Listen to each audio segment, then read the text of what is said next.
എല്ലാ കൂട്ടുകാർക്കും നമസ്കാരം. നമ്മുടെ പുതിയ വീഡിയോയിലേക്ക് സ്വാഗതം. ഇന്നത്തെ നമ്മുടെ വീഡിയോ വളരെ ഹെൽത്തി ആയിട്ട് ആർക്കും ഉണ്ടാക്കി കഴിക്കാൻ പറ്റിയ നല്ലൊരു റാഗി സൂപ്പാണ്. ഇനിയിപ്പോൾ ഡയബറ്റിക് പേഷ്യൻസിനും കൊളസ്ട്രോളും അമിതവണ്ണമൊക്കെ ഉള്ള ആൾക്കാർക്കും രാവിലെയോ രാത്രിയോ ഒരു നേരത്തെ ഭക്ഷണമായിട്ട് തയ്യാറാക്കി കഴിക്കാവുന്നതുമാണ്. ഇങ്ങനെ ഉണ്ടാക്കുവാണെങ്കിൽ ഒരു മടുപ്പും ഇല്ലാതെ നമുക്ക് കഴിക്കാനും സാധിക്കും. അപ്പോൾ നോക്കിയാലോ എങ്ങനെയാണ് വളരെ ഹെൽത്തി ആയിട്ട് നല്ലൊരു വെജിറ്റബിൾ സൂപ്പ് വീടുകളിൽ തയ്യാറാക്കി എടുക്കുന്നതെന്ന് നമ്മുടെ വീഡിയോയിൽ കൂടെ നമുക്ക് കാണാം. വീഡിയോ കാണുമ്പോൾ നിങ്ങൾക്ക് ഇഷ്ടപ്പെടുവാണെങ്കിൽ നിങ്ങളുടെ വിലയേറിയ ലൈക്കിൽ തരാൻ മറക്കല്ലേ.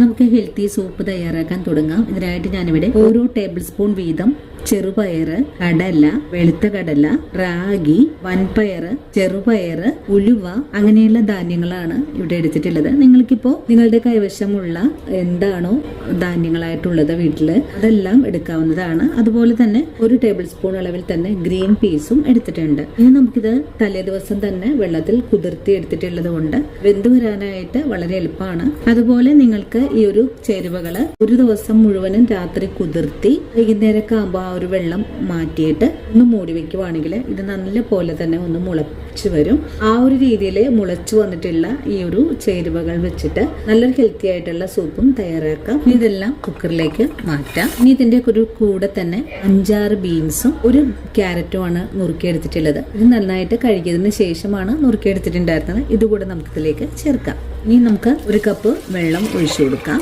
നമ്മൾ ഈ സൂപ്പിലേക്ക് വേറെ ഒരു തരത്തിലുള്ള വെള്ളവും ചേർക്കാത്തത് കൊണ്ട് 1/2 കപ്പ് വെള്ളം കൂടെ ഒഴിച്ചു കൊടുക്കാം. ആവശ്യത്തിനുള്ള ഉപ്പ് ചേർക്കാം. ഇനി നല്ലതുപോലെ ഒന്ന് ഇളക്കി യോജിപ്പിച്ചു കൊടുക്കാം. അതിനുശേഷം ഇതെല്ലാം ഒന്ന് വെന്ത് വരാനായിട്ട് ഒരു മൂടി ഒരു 5-8 വിസിൽ വരുന്നത് വരെയും വേവിച്ചെടുക്കാം. അങ്ങനെ നമ്മുടെ ധാന്യങ്ങളും പച്ചക്കറിയും വെന്ത് വരാനായിട്ട് കുക്കറിലേക്ക് മാറ്റിയിട്ടുണ്ട്. ഇനി വെന്ത് വരുന്നത് വരെയും നമുക്കൊന്ന് വെയിറ്റ് ചെയ്യാം. 8 വിസിലിന് ശേഷം കുക്കറിന്റെ ഫ്ലെയിം അങ്ങ് ഓഫ് ചെയ്ത് കൊടുത്തിട്ടുണ്ടായിരുന്നു. ഇപ്പോൾ എയറെല്ലാം പോയി വന്നിട്ടുണ്ട്. നമുക്ക് ഈ കുക്കറിന്റെ മൂടി ഒന്ന് തുറന്ന് നോക്കാം. പയറും പച്ചക്കറിയും എല്ലാം നന്നായിട്ട് തന്നെ ഇവിടെ വെന്ത് കിട്ടിയിട്ടുണ്ട്. ഇനി നല്ലതുപോലെ ഇളക്കി യോജിപ്പിച്ചതിന് ശേഷം നമുക്ക് ഈ സൂപ്പ് ഒന്ന് മാറ്റി വെക്കാം. അതിനുശേഷം മറ്റൊരു ബൗൾ എടുത്ത് വെച്ചിട്ട് ഇതിലേക്ക് 1.5 സ്പൂൺ അളവില് റാഗി പൗഡർ എടുക്കാം. ഇനി ഈ പൊടിയിലേക്ക് കുറച്ച് വെള്ളം കൂടി ചേർത്ത് നന്നായിട്ട് തന്നെ ഒന്ന് കട്ടയില്ലാതെ മിക്സ് ചെയ്തെടുക്കണം. അതിനുശേഷം സൂപ്പ് തയ്യാറാക്കി എടുക്കാനുള്ള ഒരു പാൻ അടുപ്പിലേക്ക് വെച്ചു കൊടുക്കാം.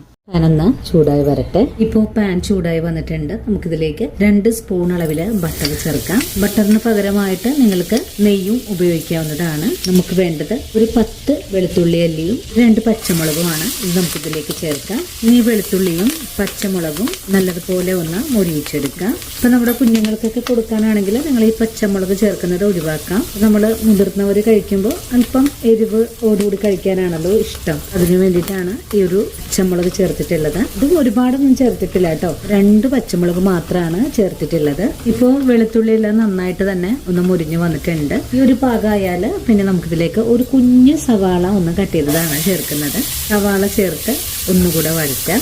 സവാള ചേർത്ത് ഒന്ന് വഴറ്റി കഴിഞ്ഞാൽ പിന്നെ നമുക്കിതിലേക്ക് നമ്മുടെ നേരത്തെ മിക്സ് ചെയ്ത് വെച്ചിരിക്കുന്ന റാഗിപ്പൊടി ചേർക്കാം. ഇനി ചെറിയ തീയിൽ വെച്ച് നല്ലോണം ഒന്ന് ഇളക്കി കൊടുക്കാം. റാഗിപ്പൊടി മിക്സ് ചെയ്ത പാത്രം കൂടെ കഴുകി 1/2 കപ്പ് വെള്ളം കൂടെ ഒഴിച്ചു കൊടുക്കണം. ഇപ്പോൾ റാഗിപ്പൊടി ഒന്ന് കുറുകി തുടങ്ങിയിട്ടുണ്ട്. ഇപ്പോൾ റാഗിപ്പൊടി നന്നായിട്ട് തന്നെ ഒന്ന് തിളച്ചു തുടങ്ങിയിട്ടുണ്ട്. ഇനി ഉടൻ തന്നെ നമുക്കിതിലേക്ക് വേവിച്ചിട്ടുള്ള കാര്യങ്ങളും കൂടെ ചേർക്കാം. ഇനി കുക്കർ കഴിയിട്ട് കുറച്ച് വെള്ളം കൂടെ ഒഴിച്ചു കൊടുക്കാം. നല്ലതുപോലെ ഇളക്കി യോജിപ്പിച്ചു കൊടുക്കാം. ഇനി ഒന്ന് ചെറുതായിട്ടൊന്ന് തിളച്ചു വരുന്ന താമസം മാത്രമേ ഉള്ളൂ. ഹെൽത്തി സൂപ്പ് ഇവിടെ റെഡി ആയിട്ടുണ്ട്. ഇനിയിപ്പോൾ ഡയബറ്റിക് പേഷ്യൻസ് ആയാലും പ്രഷറൊക്കെ ഉള്ള ആൾക്കാർ, കൊളസ്ട്രോൾ ഉള്ള ആൾക്കാർക്കൊക്കെ നല്ല ഹെൽത്തി ആയിട്ട് നിത്യവും ഉണ്ടാക്കി കുടിക്കാൻ പറ്റുന്ന ഒന്നാണ് കേട്ടോ. നിങ്ങൾ രാവിലെ ബ്രേക്ക്ഫാസ്റ്റ് ആയിട്ടും അതുപോലെ ഡിന്നറിന് രാത്രിയിലൊക്കെ കഴിക്കാനും വളരെ തന്നെ നല്ലതാണ്. ഇങ്ങനെ ഉണ്ടാക്കി ഒരു മാസക്കാലം നിങ്ങൾ കഴിക്കുവാണെങ്കിൽ രക്തത്തിലുള്ള ഒരു പഞ്ചസാരയുടെ അളവ് വളരെ തന്നെ കുറയ്ക്കാൻ സാധിക്കുന്നതാണ്. ഇനി ഇതിലേക്ക് നിങ്ങൾക്ക് കുരുമുളക് പൊടി ചേർക്കാൻ താല്പര്യമാണെങ്കിൽ കുറച്ച് ചേർക്കാവുന്നതാണ്.